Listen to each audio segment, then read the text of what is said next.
Anak ini membuka sebuah lemari ajaib. Mainan prajurit India itu ternyata menjadi hidup. Anak itu perlahan mengulurkan jarinya, tapi si prajurit kerdil malah menusuknya dan mengancam agar tidak mendekat. Anak itu pun menjelaskan semuanya. Setelah tahu kalau anak itu tidak berniat jahat, si prajurit meloncat ke telapak tangannya. Kemudian, anak itu mengeluarkan tenda mainan dan membiarkan si kerdil tinggal di sana. Tapi si kerdil tidak suka plastik, jadi anak itu memasukkan tenda mainan ke dalam lemari dan menutup pintunya. Saat dibuka kembali, tendanya berubah menjadi nyata. Sejak itu, mereka menjadi teman baik. Malam harinya, untuk menguji lemari itu, anak itu mengambil banyak mainan dan memasukkan semuanya ke dalam lemari ajaib. Tapi saat dibuka, ia sangat terkejut karena Godzilla dan Darth Vader sedang bertarung dan Robocop melawan para tentara. Bahkan mereka semua menargetkan anak itu.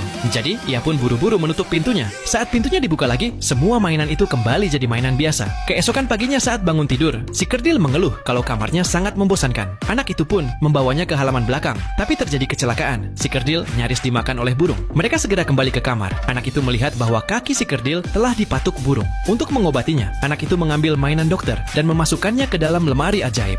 Benar saja, si mainan dokter langsung hidup. Ia langsung membawanya ke si kerdil, menyuruhnya untuk mengobatinya. Dokter itu pun langsung mengobatinya dengan teliti. Setelah tugasnya sebagai dokter telah selesai, anak itu mengirimnya masuk ke dalam lemari ajaib. Dan saat pintunya dibuka, dokter itu berubah kembali jadi mainan. Si kerdil ingin membangun rumah yang besar. Ia pun membutuhkan alat dan bahan. Anak itu mencari tali dan paku dari gudang. Tapi si kerdil masih butuh sebuah kapak. Jadi anak itu memasukkan prajurit berzirah ke dalam lemari. Saat mainan itu hidup, anak itu mengambil kapaknya. Dengan alat yang ada, si kerdil langsung membangun rumahnya. Esok harinya saat anak itu baru sampai di rumah besar si kerdil sudah selesai dibangun. Kini si kerdil ingin busur dan panah untuk berburu. Jadi anak itu mengambil mainan kepala suku Indian dan membuatnya menjadi hidup. Lalu anak itu mengambil busur dan panahnya. Tapi ketika kepala suku Indian melihat tubuh anak itu yang besar seperti raksasa, sang kepala suku sangat ketakutan dan pingsan. Si kerdil datang memeriksanya dan memastikan bahwa detak jantungnya telah berhenti. Anak itu merasa sangat bersalah, lalu si kerdil membungkus mayat kepala suku. Mereka berdua pergi ke halaman belakang dan menguburnya.